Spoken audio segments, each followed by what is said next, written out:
राजस्थान सरकार के ऊर्जा विभाग के राज्य मंत्री हीरालाल नागर ने रविवार को कोटा जिले के सांगोद, कलवास और बापावर क्षेत्रों के ग्रामीण अंचलों का व्यापक दौरा किया। एक दिवसीय प्रवास के दौरान मंत्री ने विभिन्न विकास परियोजनाओं, सड़क निर्माण और जन सुविधाओं का मौके पर निरीक्षण किया।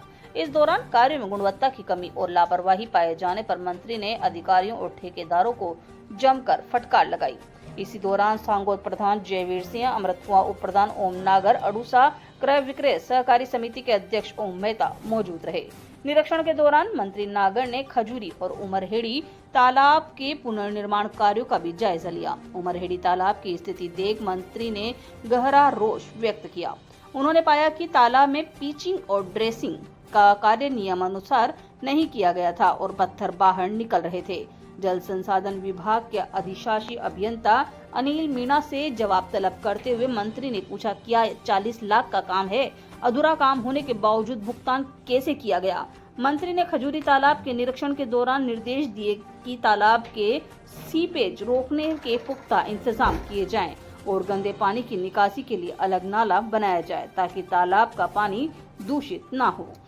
दौरे के दौरान मंत्री ने सांगोद बापावर कवाई सड़क के नवीनीकरण, बापावर कला में अटल प्रगति पथ और अरुण नदी पर नवनिर्मित पुलिया की प्रगति की जांची। शाम के समय उन्होंने चतरपुरा, राजगढ़ और मंडीता में सड़क चौड़ीकरण कार्यों का भी अवलोकन किया।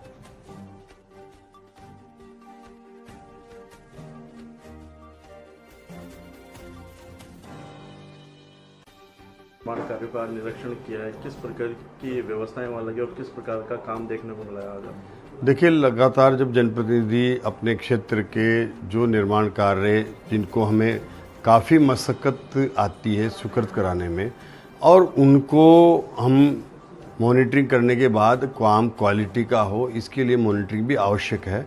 जहाँ जहाँ भी कोई कमी नज़र आती है वहाँ के अधिकारियों को और ग्रामीणों के सुझाव पर वो उस काम को ठीक से करने के लिए निर्देश देते हैं। इसलिए मैं लगातार 2 दिन से क्षेत्र में हमारे जितने भी निर्माण कार्य होते हैं उनकी मॉनिटरिंग कर रहे हैं और मैं अगले वीक फिर मॉनिटरिंग करेंगे, क्योंकि जब तक हम उन कामों की फिजिकली जा कर के देखभाल ना कर लें वहाँ तक उसमें किसी तरह का कोई सुधार की गुंजाइश होती है तो वो समय रहते अगर वो सुझाव देते हैं तो वो काम बेहतर तरीके से हो जाता है। इसलिए सभी की मॉनिटरिंग कर रहे हैं और कुछ कमियां हैं तो उनको कमियों को निकाल रहे हैं। कोई कॉन्ट्रैक्टर की सुपरविजन की, कोई तराई की कोई कमी है तो उसके लिए भी निर्देश दिए हैं और काम बढ़िया हो, क्वालिटी का हो। इसके लिए मेरा विशेष निर्माण कार्यों पर फोकस रहता है कि हम क्वालिटी के साथ काम करें। ये जनता का पैसा है, जनता की खाड़ी कमाई का पैसा व्यर्थ ना जाए, इसमें किसी तरह की कोई भ्रष्टाचार नहीं हो। इसलिए लगातार मैं इन कामों की मॉनिटरिंग करता हूं और इसकी सुदृढ़ीकरण और क्वालिटी के साथ निर्माण हो, इसलिए इसमें लगातार मैं इनके पीछे लगे हुए भी हैं और मैं समझता हूँ कि उसके वजह से काफ़ी सुधार भी हुआ है क्वालिटी में और अच्छे काम हो रहे हैं, भी मैं देख के आया हूँ।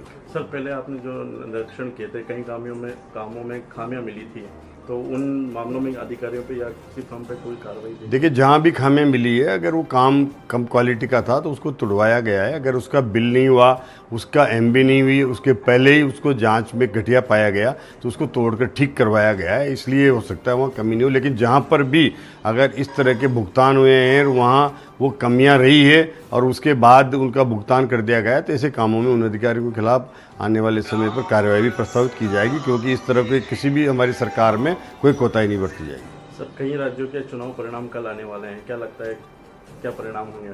परिणाम सुखद होंगे। हम बंगाल में पहली बार आज़ादी के बाद सरकार बनाने जा रहे हैं।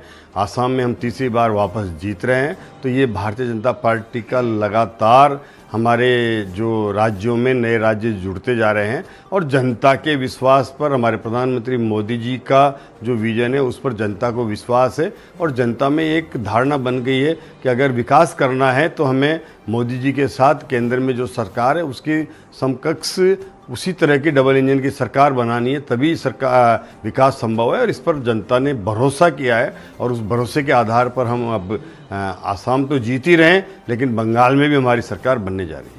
सर, एक एक आखिरी सवाल, जो खेतों के रास्तों की आपकी पहली प्राथमिकता रही है चुनावों से लेकर अब तक, उस और किस प्रकार के प्रयास अभी हो रहे हैं आपके द्वारा? मैं कह रहा हूँ एक एक गांव में मैं देख के आया हूँ, कहीं 2 रास्ते, कहीं 3 रास्ते, कोई एक रास्ता, इस तरह के लगभग अधिकतर गांवों में इस तरह के काम चल रहे हैं। विभाग के विधायक कोष से उसके लिए भी पैसा दिया है और ग्रामीणों से मैंने आग्रह किया है, उनकी जनसहभागिता के आधार पर वहाँ वो खुद ट्रैक्टर ट्रॉलियाँ लगा करके, और नवयुवक आगे आ रहे हैं, वो उस पर अपनी भूमिका निभा रहे हैं। और